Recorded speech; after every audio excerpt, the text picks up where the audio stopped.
Okay, so I've got a really short one for you now. First and foremost, before I forget, the names that are going up the screen now, they've donated to PayPal, and I much appreciate. Your names will also be in the time capsule as well. And if you want to donate something to my PayPal, that'd be awesome as well, and your name will go in the time capsule as well. So these names that are going up, thank you very much. They'll go in the time capsule with all the other people that have donated as well. Right, there's not a massive amount to show you on this, and I'll explain why in a second, but there is a lot to talk about. We've had the staff out again, so I had a lot of problems with my fall and working out my damp courses and stuff like that, and it was just going to be problematic from start to finish. So what I've decided to do is follow the drawings to the letter of the T and have a 150 upstand into the room, which gives me more fall, so I can get a better I've left them inside. I think I'm one in, was it 1 in 56, Yasmin? Oh, 1 in 54. I'm 1 in 54 on my fall now, which is a lot closer to the 1 in 40, so it is where it is, isn't it?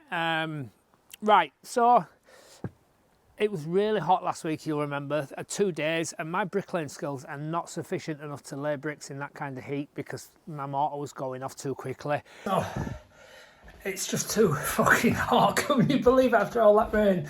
I cannot lay them quick enough before it dries out. I'm gonna have to get myself a gazebo like 90% of you suggested, but it's absolutely killing me. So I must have drunk 4 fucking litres of water today.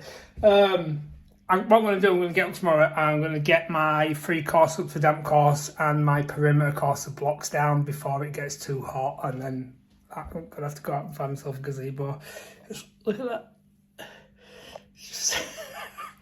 But over them 2 days, 2.5 days actually, I managed to get the internal course all the way around with the breeze blocks. And I've also managed to get up to damp course as well on the outside as well. So what that means now, we're ready now to start infilling so we can get our concrete up to level there. I've backfilled some of that muck over there, got that in there so that we've got up to a certain depth, and then remembered how even the littlest bit of rain just clogs up your feet with all the clay. Right, so let's talk about the falls.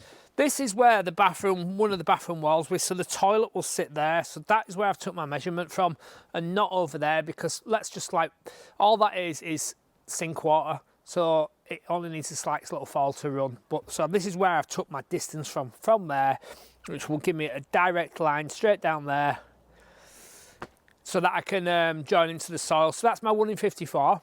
We're good with that.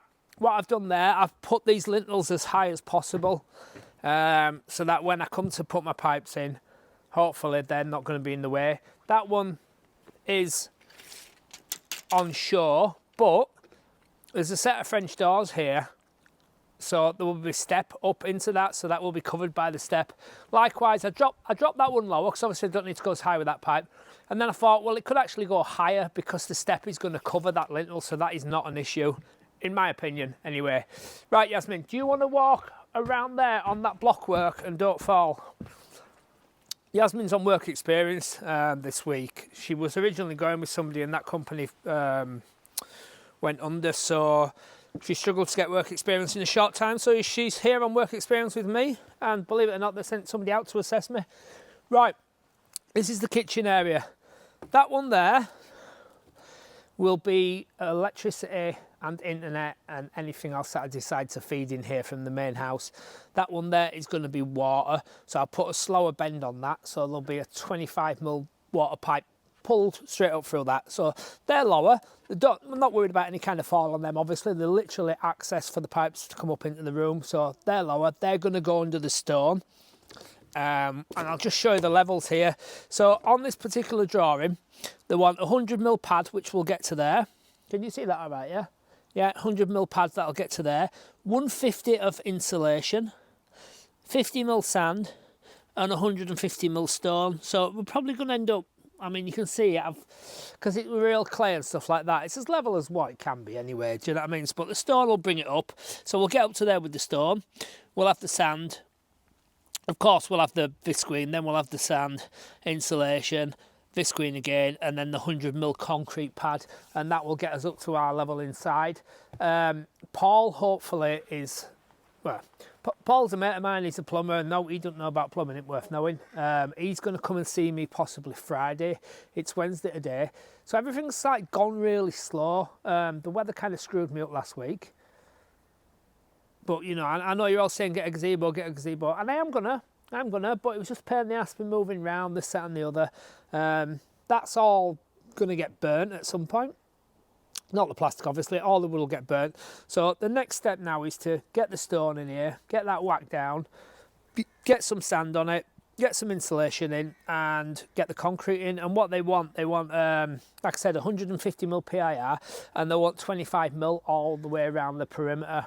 So that's it, basically. Like I said, not a massive amount to show you, but there is quite a bit to talk about once we start having a chat with Paul, because there's quite a lot of things to take into consideration. So obviously I've got the fall of my pipe.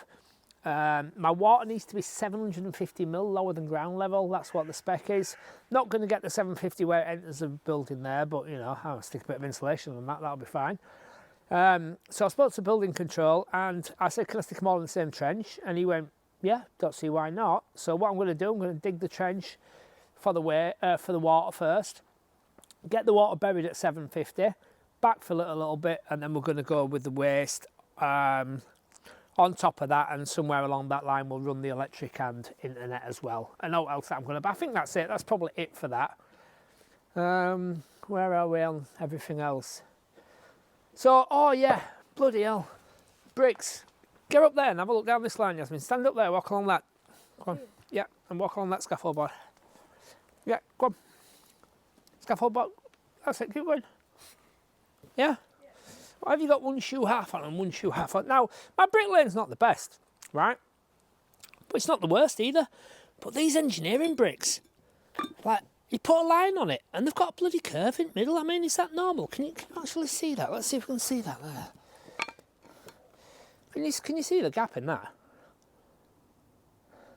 Yeah? See that gap? And they're all different sizes as well. Now, I don't know if... Like I just said I want a pack of engineering bricks, and that's what he sent me. I don't know if you can get better quality ones or really dog shit quality ones. But I will be looking for a better facing brick once we get up past, because you can see my house there, it's painted black. The granny annex has to look the same as the house, so the bottom brick and then the render above there. But I'm going to have to look for a better course of bricks, because that is absolute crap. And I'm going to, if you walk to that corner there, I'm going to speak to the building inspector. And I know a lot of you were just watching this because you want to see this fence go back up. It's going to be a while yet, so you have to keep watching. I'm not going to get in there to render that at that point there. So I'm going to speak to the building inspector and see if he'll let me finish the back completely in brick so that I don't have to get in to render it. And I don't see why not, you know, it's backing off, it'll still look nice. The front of the house will still look, the front of the annex rather will look just like the front of the house. See what he says, because what I'm thinking is I'll get 3 or 4 courses on there, get it pointed up and keep working on up, because I just cannot get in to render that. Impossible without taking this fence down. And there's a massive bush behind that, so that's not going to happen. And I don't see why he won't let me. Or do we not tell him? I don't know. might that cause me a massive problem. But he is the sound guy actually, so we will tell him and see what he says. I've backfilled some of this as well. You remember there was a massive hole there. Yasmin, if you can just have a look over and you can see that hole there. You can see there, look, I'm just going to fire stone in that part, but I've got rid of some of that clay and that muck and crap there, and then I'm going to put some stone on top of that and whack that down. Right, so I got 10 tonne of stone delivered. I've put the vast majority of it into that one there. This one over here, excuse me, that one over there has probably had maybe 1.5 tonnes in it. But you can see there, so the pipes, them pipes there for water, internet, electricity, they're going to sit under the insulation. And then I'm going to deal with the fall on the other one for the waste for the sink. Over there where that white line is, that is where the that's where the bathroom wall is, so the toilet will be sort of like there. I'll stand back here so you can see it. The toilet is there, so what's going to happen there is I'm going to have my waste pipe going up there like that. I'm going to branch off over there to collect the shower. I'm going to branch over there to get the toilet, and then I'm going to branch over there and come up in the wall, the dividing wall, and put like a converter from 100 100mm down to 40mm for the waste for that, so everything will be concealed, so there won't be any boxing in, which was the goal. That's what I wanted. Like I said, I've gone with the upstanding there, so you can see now that one's had all its stone and it's been whacked with the whacker. So what I've done is put a couple of inch in, gone round, whacked it down really well, put another couple of inch, whacked it really well, and so on up until the mark there. I'm slightly below, but I'll make that up with sand. Then I'll have my 150 insulation and then my 100 slab. Now, it doesn't say on the drawing about putting steel wire reinforcement in the slab, so I'm going to ring the building inspector about that and see what he says.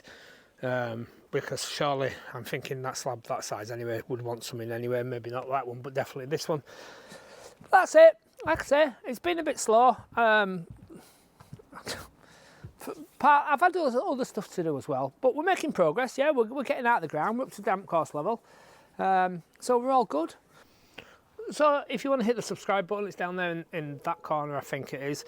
Hit the subscribe button and give us a follow, that'd be brilliant. So that's it. It's a really short one this time, and I've got to go somewhere now for a week, so we're going to pull off it for a week now as well. But stay tuned, because I will be back, and when I am back, I'm going to proper hammer it, because I need to get it finished so that I can start earning some money.